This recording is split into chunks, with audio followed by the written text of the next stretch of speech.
A government agency that collects financial information of suspected terrorists and money launderers may also have your financial records, and lots of them.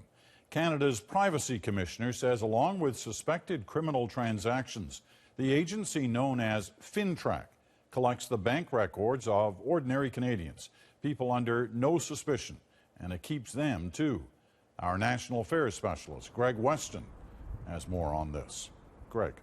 Well, here's something to think about the next time you make a bank deposit.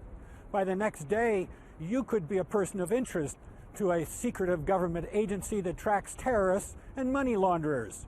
Far-fetched? Far from it.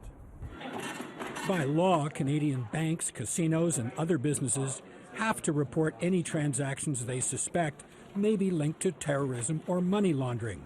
Those reports are sent to a federal agency called FINTRAC, 20 million of them a year. Problem is, a lot of them have nothing to do with terrorism or money laundering. Essentially, FINTRAC receives and keeps information about innocent transactions, about Canadians who have absolutely no guilt, no reason to be in a database. The federal privacy watchdog has just completed an investigation into FINTRAC. It found a lot of files on a lot of Canadians posing no threat to national security.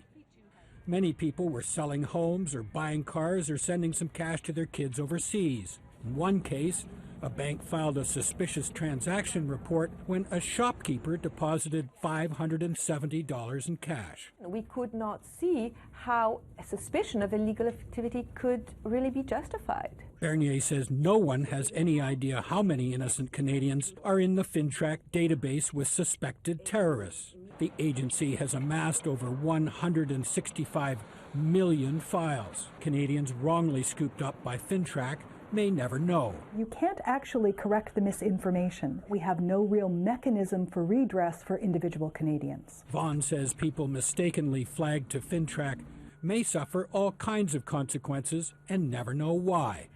When individuals find themselves suddenly of interest to, say, Canada Border Services, or suddenly of interest to the CRA, it's often difficult to figure out what on earth was the trigger. FINTRAC spokesperson Peter Lamy says the agency can't screen all 20 million reports it receives every year. He points a finger at the banks. We try to work with the banks to do some outreach and talk to them about what is appropriate or what is useful to us. And the kicker, Peter, is this isn't the first time the Privacy Commissioner has sounded the alarm about FINTRAC.